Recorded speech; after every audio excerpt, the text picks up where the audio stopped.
Hello everyone, welcome to my presentation. In this occasion, I will present about Biochemistry 7 student worksheet on the topic of lipid metabolisms. Before that, let me introduce myself. My name is Kadekita Putri with last name 1014. Without further ado, let's begin the presentation. Okay, there are case. A 48-year-old man presented with obesity, high cholesterol levels, fatigue during physical activity, fatty liver. Laboratory results showed elevated triglyceride and LDL levels, decreased fatty acid oxidation, suboptimal lipid metabolism enzyme activity. The doctor suspected a disorder in lipid metabolisms, particularly in the breakdown and synthesis of fatty acids as well as cholesterol metabolisms. Oke, jadi di sini terdapat sebuah kasus di mana seorang pria berusia 48 tahun mengalami obesitas, kadar kolesterol tinggi, mudah lelah saat aktivitas, dan penumpukan lemak di hati. Nah, hasil laboratorium menunjukkan peningkatan kadar triacylglycerol dan LDL, penurunan oksidasi asam lemak, dan aktivitas enzim metabolisme lipid tidak optimal. Nah, dokter menduga adanya gangguan pada metabolisme lipida, terutama pada proses pemecahan dan sintesis asam lemak, serta metabolisme kolesterol. Okay, we move to the case study questions. First, explain the definition of lipid metabolisms and its role in providing energy for the body. Jadi, di sini terdapat pertanyaan studi kasus dari kasus sebelumnya, di mana disuruh menjelaskan pengertian metabolisme lipida dan perannya dalam penyediaan energi bagi tubuh. Okay, definition. The entire process of the breakdown or catabolisms and synthesis or anabolisms of fats in the body, including fatty acids, triacylglycerols, phospholipids, and cholesterol. Role in energy, primary source of stored energy, breakdown of fatty acids, and high energy efficiency. Jadi, pengertian metabolisme lipida itu adalah seluruh proses pemecahan atau katabolisme dan pembentukan atau anabolisme lemak dalam tubuh meliputi asam lemak, triacylglycerol, fosfolipid, dan kolesterol. Nah, jadi perannya dalam penyediaan energi itu yang pertama sebagai sumber energi utama cadangan.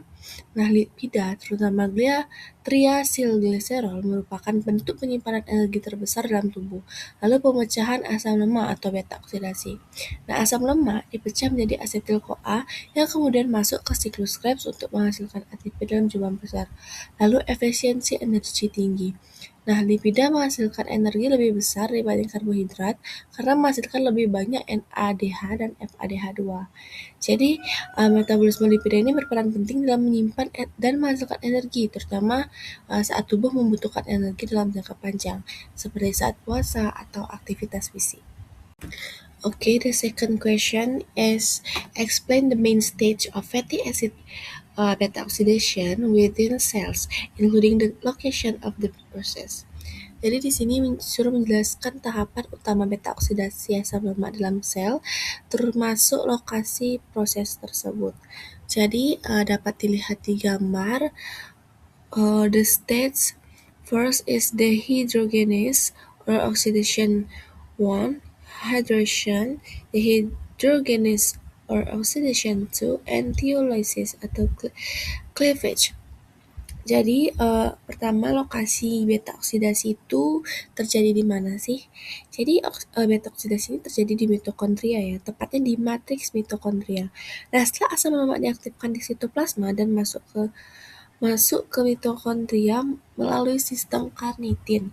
Nah, tahapannya itu yang pertama dehidrogenase atau oksidasi 1.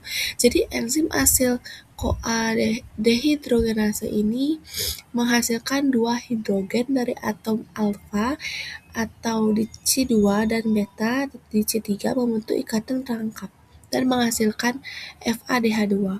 Lalu pada hidrasi, enzim enoil-CoA-hidrastase itu menambahkan air ke ikatan tangkap dan menghasilkan 3-hidroksiasil-CoA.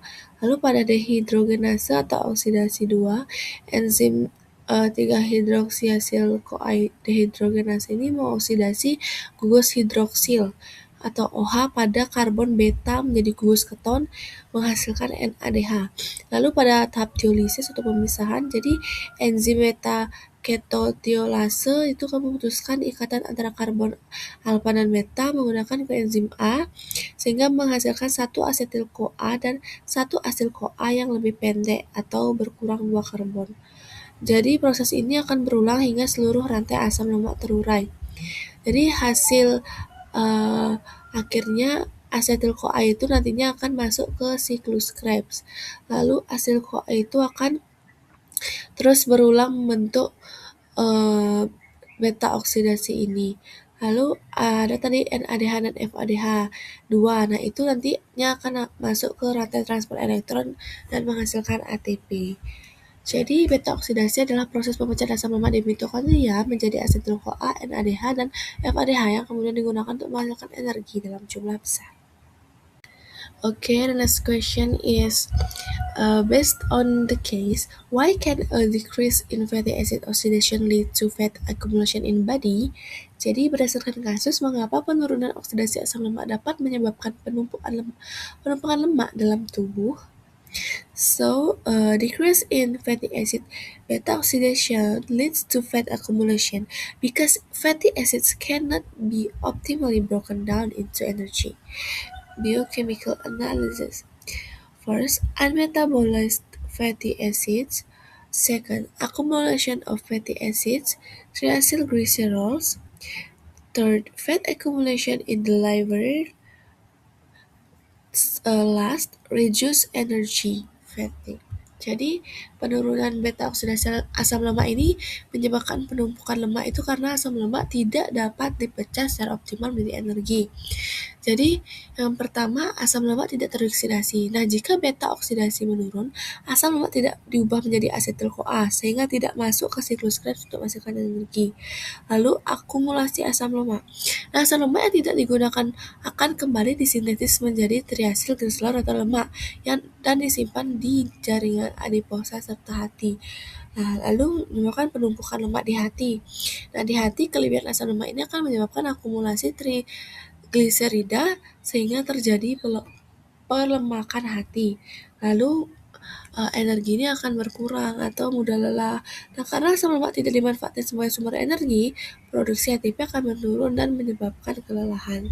Jadi penurunan beta oksidasi ini menyebabkan asam lemak tidak dipecah, sehingga menumpuk sebagai lemak triacylglycerol di dalam tubuh dan hati, sekaligus menurunkan produksi energi. The next question is fatty acid synthesis. Explain the process of fatty acid synthesis, including location within the cell, primary substrate, and key enzymes. Jadi, jelaskan proses sintetis asam lemak termasuk lokasi dalam sel, bahan baku utama, dan enzim penting. So, the cellular location fatty acid synthesis occurs in the cytoplasms, primarily in liver cells and adipose tissue. Precursors: acetyl-CoA, malonyl-CoA, NADPH, and ATP. Key enzymes: acetyl-CoA carboxylase catalyze the rate-limiting step, forming malonyl-CoA from acetyl-CoA. Enzyme complex: fatty acid synthase carries out a series of elongation reactions to form palmitic acid. Jadi, lokasi dalam sel itu sintesis asam lemak ini terjadi di sitoplasma, terutama pada sel hati dan jaringan adiposa. Bahan baku utamanya yang pertama itu ada asetil-CoA sebagai sumber karbon utama, lalu malonyl-CoA itu hasil aktivasi asetil-CoA sebagai donor unit karbon, lalu NADPH itu sebagai elektron atau daya reduksi, dan ATP sebagai energi. Lalu di sini enzim pentingnya itu asetil-CoA karboksilase atau ACC itu mengubah asetil-CoA menjadi malonyl-CoA atau tahap pembatas Ureth. limiting enzim kompleks, yaitu ada kompleks asam lemak sintase or fatty acid synthase atau FAS, itu mengkatalisis pembentukan rantai asam lemak melalui reaksi berulang, itu kondensasi, reduksi, dehidrasi, reduksi hingga terbentuk palmitat. Oke, jadi asetil-CoA itu akan malonyl-CoA, lalu malonyl-CoA plus asetil-CoA itu diperpanjang oleh FAS, terbentuk asam lemak palmitat. Okay, next question in differences between degradation of synthesis. Compare the processes of beta oxidation and fatty acid synthesis in terms of location, function, energy requirement, and transportation. Oke, jadi bandingkan proses beta oksidasi dan sintetis asam lemak dari aspek lokasi, fungsi, kebutuhan, dan transportasi. So, in aspect location, beta oxidation in mitochondrial matrix and fatty acid synthesis cytoplasms. Function, beta oxidation is catabolisms or breakdown, and fatty acid synthesis is anabolisms or synthesis. Energy, beta oxidation is produce energy, and fatty acid synthesis consumes ATP and ADPH, and transportation requires carnitine in beta oxidation, and fatty acid synthesis does not require carnitine. Jadi pada lokasi beta oksidasi itu terjadi di mitokondria, sedangkan sintesis asam lemak berlangsung di sitoplasma. Lalu pada fungsinya, beta oksidasi ini berfungsi untuk memecah asam lemak menjadi asetil-CoA guna menghasilkan energi, jika sintetis asam lemak ini berfungsi untuk membentuk asam lemak dari asetil-CoA sebagai cadangan energi. Lalu pada kebutuhan energi, beta oksidasi ini merupakan proses katabolik yang menghasilkan energi, NADH, FADH2, dan ATP, sedangkan sintetis asam lemak ini merupakan proses anabolik yang membutuhkan energi, yaitu ATP dan NADPH. Lalu transportasi beta oksidasi ini memerlukan karnitin, dan sintetis asam lemak ini tidak. Jadi beta oksidasi dan sintetis asam lemak ini adalah proses yang berlawanan. Jika beta oksidasi itu menghasilkan energi, sedangkan sintesis asam lemak itu menggunakan energi untuk menyimpan cadangan. Okay, the next question is calculate the amount of ATP produced from the complete oxidation of 1 mole of palmitic acid. Jadi disuruh menghitung jumlah ATP yang dihasilkan dari oksidasi lengkap 1 mol asam lemak palmitat. Jadi di sini perhitungan ATP dari oksidasi palmitat atau C16. Jadi dapat dilihat di layar. Pada jumlah siklus beta oksidasi itu, palmitat yang mempunyai karbon 16 itu mengalami 7 siklus beta oksidasi, itu menghasilkan 7 NADH, 7 FADH2, dan 8 asetil-CoA. Jadi ATP dari beta oksidasi 7 NADH ini akan per NADH itu dikali 2,5 ATP, jadi menghasilkan 17,5 ATP. Begitu juga dengan FAD2 dikali dengan 1,5 ATP menjadi 10,5 ATP. Jadi jika dijumlahkan totalnya 28 ATP.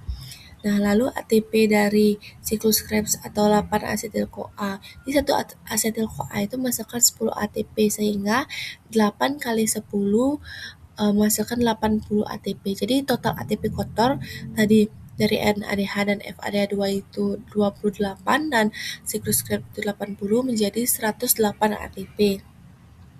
Namun total ATP bersihnya 106 ATP karena di sini terdapat aktivasi palmitat itu membutuhkan 2 ATP. Jadi oksidasi lengkap 1 mol palmitat menghasilkan sekitar 106 ATP.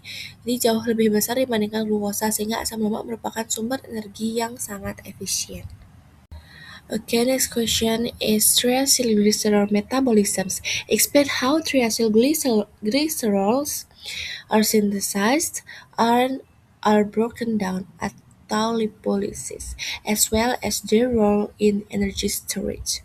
Jadi jelaskan bagaimana triacylglycerol itu disintesis dan dipecah atau lipolisis serta perannya dalam menyimpan energi. So, triacyl metabolisms first synthesized occurs in the liver and adipose tissue or cytoplasms.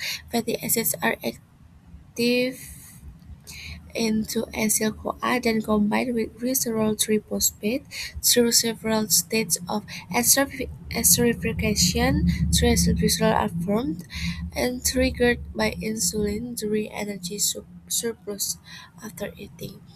And then breakdown occurs in adipose tissue when the body needs energy. TAG is broken down by the enzyme lipase into free fatty acids and glycerol and triggered by hormones such as glucagon and adrenaline during fasting or physical activity. Jadi, yang pertama parasintetis atau pembentukan TAG. Ini terjadi di hati dan jaringan adiposa atau sitoplasma. Nah, asam lemak diaktifkan menjadi asil-CoA lalu bergabung dengan gliserol 3-fosfat.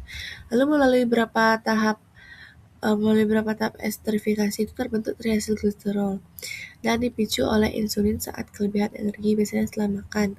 Lalu pada pemecahan atau lipolisis terjadi di jaringan adiposa saat tubuh membutuhkan energi. TAG ini akan dipecah oleh enzim lipase menjadi asam lemak bebas dan gliserol dan dipicu oleh hormon seperti glukagon dan adrenalin saat puasa atau aktivitas. Jadi perannya dalam penyimpanan energi itu, TAG merupakan cadangan energi utama tubuh. Nah, disimpan dalam jaringan adiposa karena padat energi dan efisien. Lalu saat dibutuhkan, asam lemak hasil lipolisis akan dioksidasi untuk menghasilkan ATP dalam jumlah besar. Jadi triacylglycerol ini berfungsi sebagai penyimpanan energi jangka panjang dan disintesis saat energi berlebih dan dipecah saat tubuh membutuhkan energi. Okay, next question. Cholesterol metabolisms. Explain the process of cholesterol synthesis and the role of cholesterol in the body. Jelaskan proses sintesis kolesterol dan peran kolesterol dalam tubuh. Okay, the cholesterol synthesis process occurs primarily in the liver and in the cytoplasms or endoplasmic reticulum, derived from acetyl-CoA through several stages. Acetyl-CoA to HMG-CoA, SMG-CoA to mevalonate, or via the K enzyme HMG-CoA reductase, and mevalonate to isoprenoid units to squalene. And then this process requires ATP and NADPH. In the role of cholesterol in the body, component of cell membranes, precursors of steroid hormones, precursor of bile acid, and precursor of vitamin D. Jadi proses sintetis kolesterol ini yang pertama terjadi di hati dan hati itu yang utama, dan sitoplasma atau retikulum endoplasma berasal dari asetil-CoA melalui beberapa tahap. Jadi asetil-CoA ini akan menjadi HMG-CoA, lalu HMG-CoA ini menjadi mevalonat oleh enzim kunci HMG-CoA reduktase, dan mevalonat menjadi unit isoprenoid, lalu squalane, dan terakhir menjadi kolesterol. Nah, proses ini memerlukan ATP dan NADPH. Jadi peran kolesterol dalam tubuh itu yang pertama sebagai komponen membran sel, yaitu menjaga stabilitas dan fluiditas membran. Lalu sebagai prekursor hormon tiroid seperti hormon seks dan hormon adrenal. Prekursor asam empedu ini penting untuk pencernaan dan penyerapan lemak. Lalu prekursor vitamin D berperan dalam metabolisme kalsium dan kesehatan tulang. Jadi kolesterol disintetis dari asetil-CoA melalui jalur yang dikendalikan oleh HMG-CoA reduktase dan memiliki peran penting sebagai komponen struktural membran serta prekursor sebagai molekul penting dalam tubuh. Okay, regulation of lipid metabolisms. Analyze the roles of the hormones insulin and glucagon in regulating lipid metabolisms. Ini analisis peran hormon insulin dan glucagon dalam mengatur metabolisme lipida. So, the insulin increases fat storage, inhibits fat breakdown, inhibits beta oxidation, increases glucose uptake into cells. Glucagon increases lipolysis, Increased beta oxidation inhibits fatty acids synthesis. Jadi peran hormon dalam regulasi metabolisme lipida yang pertama itu insulin, di mana kondisi energi berlebih atau setelah makan. Jadi meningkatkan penyimpanan lemak. Jadi merangsang sintetis asam lemak dan triacylglycerol di hati dan jaringan adiposa, lalu menghambat pemecahan lemak atau lipolisis. Menekan aktivitas enzim lipase di jaringan adiposa. Lalu menghambat beta oksidasi. Nah, karena asam lemak diarahkan untuk disimpan, bukan dipecah, dan meningkatkan masuknya glukosa ke sel. Jadi digunakan sebagai bahan baku penentu lemak. Jadi efek utamanya itu penyimpanan energi dalam bentuk lemak, lalu glukagon atau kondisi puasa atau energi rendah. Yaitu meningkatkan lipolisis. Jadi mengaktifkan enzim lipase sehingga triacylglycerol dipecah menjadi asam lemak dan gliserol. Lalu meningkatkan beta oksidasi. Nah, asam lemak digunakan sebagai sumber energi, lalu menghambat sintesis asam lemak. Jadi karena tubuh tidak menyimpan energi, tetapi menggunakannya. Jadi efek utamanya itu yaitu penggunaan cadangan lemak sebagai sumber energi. Jadi insulin dan glukagon ini bekerja berlawanan untuk menjaga keseimbangan energi dan metabolisme lipid dalam tubuh. Insulin itu menyimpan lemak atau anabolik, sedangkan glukagon itu akan memecah lemak atau katabolik. Okay, the last question is integration of lipid metabolisms. Based on a case study, explain the relationship between fatty acid metabolisms, triacylglycerol metabolisms, and cholesterol metabolisms in conditions of obesity and metabolic disorder. Jadi, berdasarkan kasus, jelaskan hubungan antara metabolisme asam lemak, metabolisme triacylglycerol, dan metabolisme kolesterol dalam kondisi obesitas dan gangguan metabolisme. So, integration of lipid metabolisms in obesity and metabolic disorders. Fatty acid metabolisms. In cases where beta oxidation is reduced, fatty acids are not broken down into energy. As a result, fatty acids accumulate within cells, particularly in the liver and adipose tissue. In triacylglycerol, excess fatty acid are synthesized into triacylglycerols and stored. This leads to elevated TAG levels in the blood, fat accumulation in adipose tissue or obesity, and fatty liver.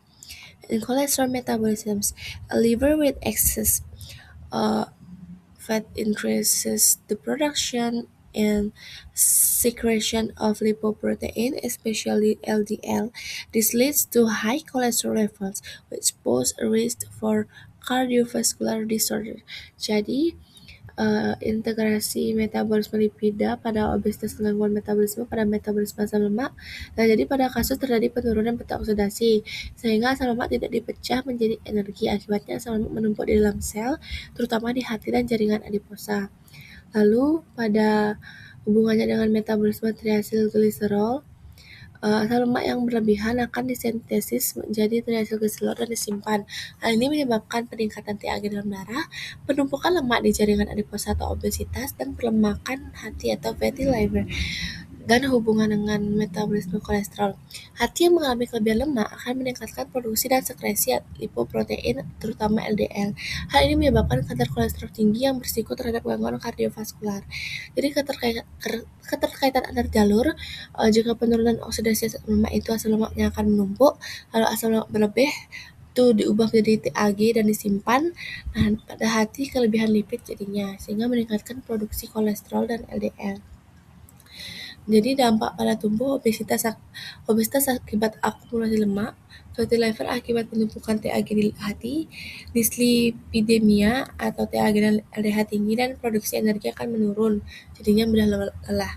Nah, ketika jalur ini saling terhubung, menyebabkan gangguan pada oksidasi asam lemak, menyebabkan penumpukan triacylglycerol dan kolesterol yang berujung pada obesitas, fatty liver, dan gangguan metabolisme energi.